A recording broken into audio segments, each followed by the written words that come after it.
Hi, this is Eric Martin with Board Game Geek. I'm here with Raphael from Game Brewer. Hi. And we're looking at a prototype of Fuji Koro. Fuji Koro, exactly. Which is about half as thick as it is tall. As it is big. There's a lot of stuff. It's a big box, yes. It is by far the biggest production actually we've done thus far. So this is actually a game that's going to launch on Kickstarter next month, March 12th. So March 2019? Yeah, exactly. So will come soon. And yeah, Fuji Koro is actually the first board game by a Belgian author called Jérôme de Meyre, and has been illustrated by the amazing Miguel Coimbra, who's done quite a few games already, but he really knocked it out of the park on this one for sure. And so in Fuji Koro we play, it's a bit of a weird game to categorize, because it's a dungeon crawler, but there's also quite a lot of like Euro style elements to it as well. There's some resource gathering, for instance, and there's things that you're gonna have to craft. And so we really like this mixture of different genres, because it works really well.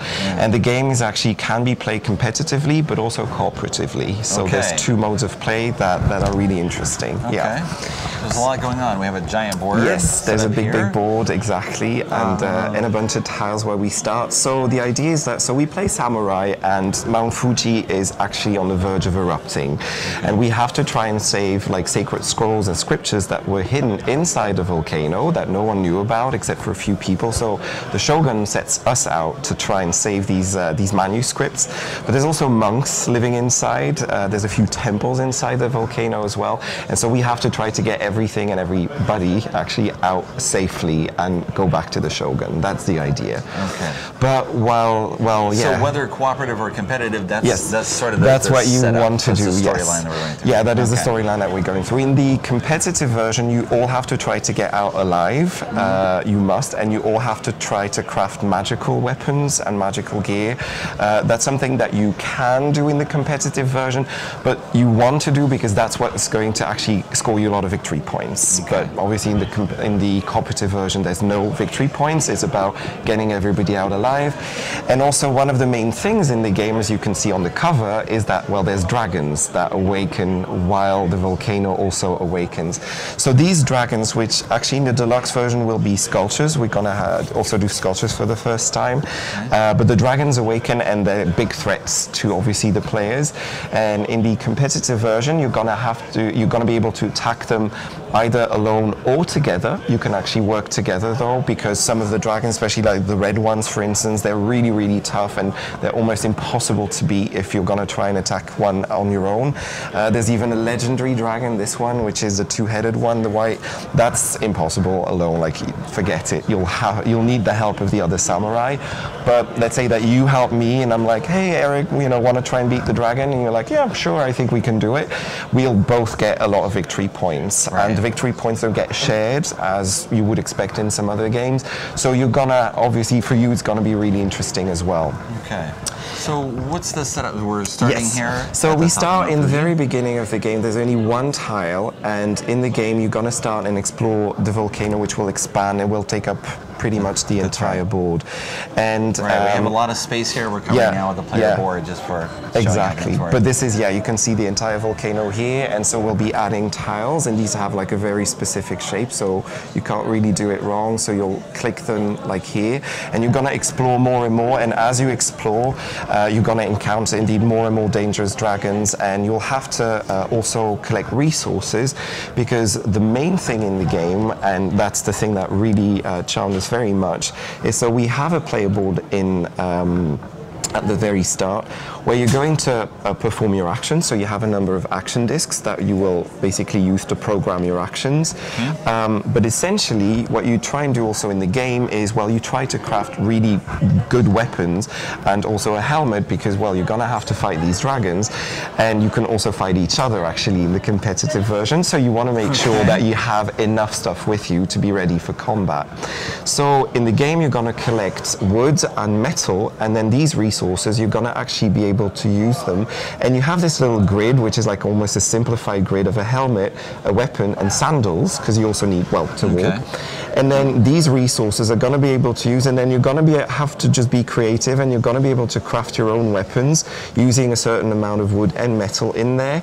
And then those weapons, every cube you have in your weapon, for instance, will be represented by one die that you can use. So for instance, I could use up to 4 metal dice and 3 wooden dice, and then I can roll these dice to attack, for instance, in this case.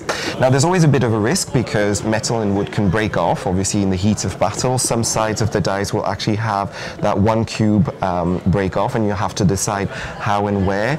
And you always have to make sure though that you have a hilt to your weapon. If you don't have a hilt, well then you can't swing the sword. It's hard to it's gonna be difficult to be like this. So the cool thing about the game is that you can use your creativity. There's no really set rules of how your weapon should look, so you can be creative with that. However, the game does push you in a little bit of a direction because there are special cards as well. These are actually those blueprints, if you will, of weapons that you're trying to find. And if you manage to craft a weapon and has that specific shape, you're gonna unlock certain abilities as well. And then these cards are gonna slide down in under one of the 3 actions, because there's 3 main actions in the game, which is explore, walk, and pick up resources. And then you're gonna slide them under this, under an action. And then whenever I do, for instance, the pickup action, well, I'll get a victory point, for instance, or I'll get an extra movement or extra resources.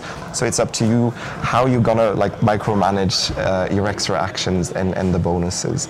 And that is, in short, the premise of Fuji Koro. So it's a big adventure game.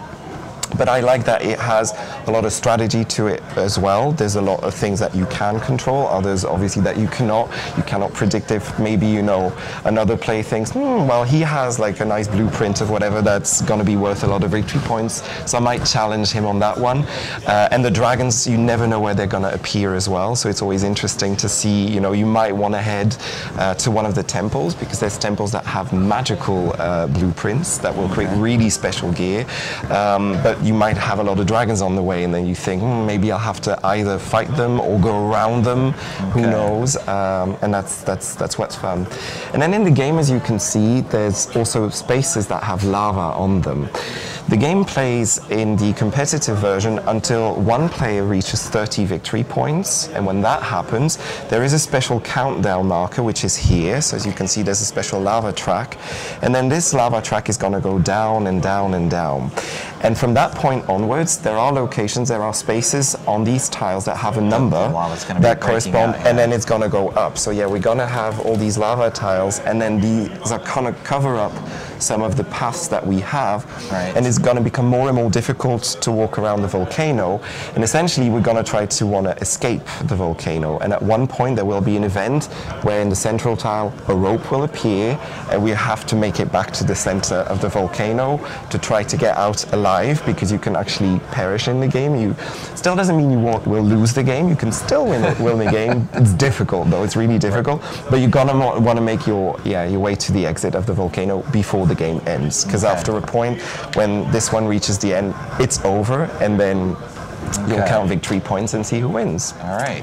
Yes. And there's a lot going on. You haven't talked about, there's some other... Yes. So this adjusts, I guess, based on player count? Yes, so 1 exactly. to 6 players? So it's 1 to 6 players, exactly. So depending on the number of players, you have 1 to 6 sets of these gear cards. Then there's magical blueprints as well, which can be found in the temples, which are these cards. That are also where you can craft a specific helmet, a specific weapon, and specific sandals. And these will add magic, actually, to these pieces of equipment, which will give you extra strength or extra defense, depending.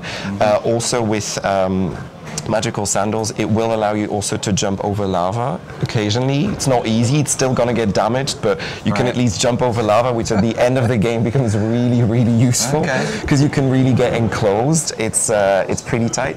And then these are actually also, these are some of these sacred scrolls I mentioned before, and these are cards that are going to give you victory points, but also special abilities, and you'll be able to collect them and add them as well. You have slots on the left side of your player board, so you'll slide them under here, and then you'll be able to use up to 2 of them in the game. And then the monks, because I mentioned the monks as well. So monks can also be collected, and these monks will help you in your journey as well. It can either help you expand the grid where you can build your weapons, so you can build bigger weapons and two-handed weapons.